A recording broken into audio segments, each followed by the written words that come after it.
Welcome in. You're watching the Fantasy Football Network Bucks Scout Team Report for Week 2. In Week 1, the Bucks helped the Cowboys walk the plank, and now we're on to rivalry week in Week 2. We got to beat the Saints. They have a 7-game winning streak against us in the regular season. Don't forget the one playoff win we had during that time, but it's time that streak ends. But we're going to dive right into fantasy football talk. So starting with quarterback, Tom Brady against the Saints in his 4 matchups since joining the Bucks historically has not had his best production.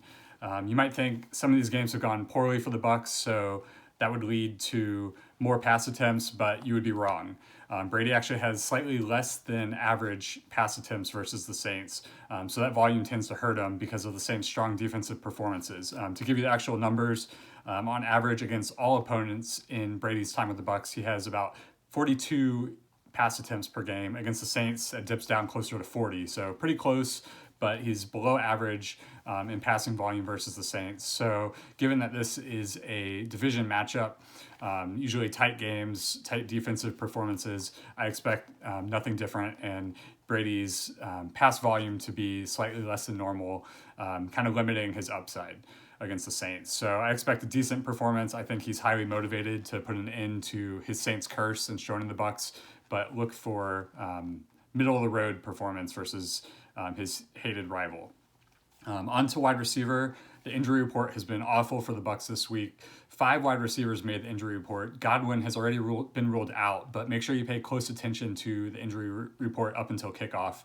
All of the following: Mike Evans, Julio Jones, Russell Gage, and Brashad Perriman all had limited participation on Friday. That tells me that they're likely to be in the lineup, but regardless of what I say to follow, pay close attention up until kickoff to make sure you don't have someone in there that's going to be sitting out.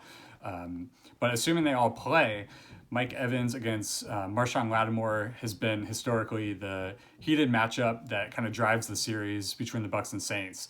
Evans has historically low production against Lattimore, but has shown an ability to get into the end zone. I could see that happening again. Evans scored the only Bucks touchdown in Week 1 against the Cowboys and improved his performance against Diggs compared to a year ago. So I think I like his chances to have a decent performance against Lattimore, but again, limited upside there.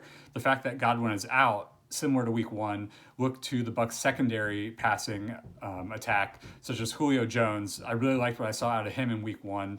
They showed an inclination to try to target him deep. I look for that to continue against the Saints. And also, I was really impressed by his speed on some of the short, quick passing attempts to Jones, kind of around the edge in a kind of hit him quick, surprise them, run Julio Jones on a quick passing attack, and he showed an ability to pick up 10 or so chunk yards at a time, and I look for that to continue against the Saints. So I like Jones as my pick at wide receiver for the Bucks' best fantasy production of the week.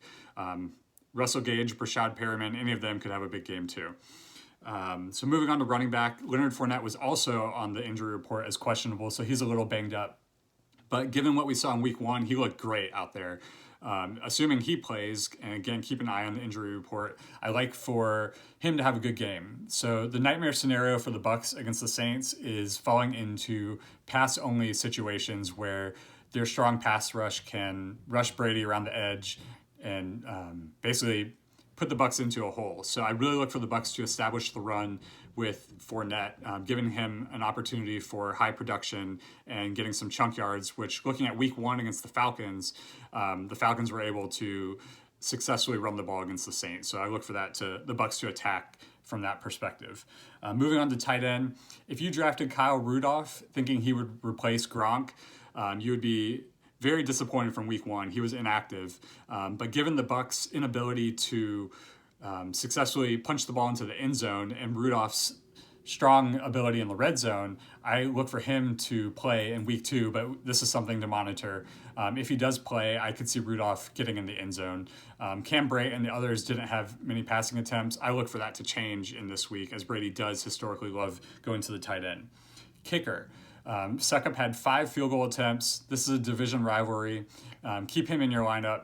I look for him to have a lot of attempts today. We can move the ball. We just need to we haven't shown our ability to consistently get into the end zone. Keep Suckup in your lineup. And defense, our defense knows Jameis. I think we're going to get an interception or two today. They're going to throw some fancy blitzes at him, and I could see the defense continuing its strong performance from week 1, carrying over into week 2. So I like the Bucks' defensive performances upside this week. So that rounds out week 2 fantasy talk for the Scout team on Fantasy Football Network. The streak is going to end this time. It needs to end. The Saints have knocked out 7 straight against the Bucks. It's time for the Bucks to stick a fork in that and start a streak of their own against the Saints. Good luck, and until next time.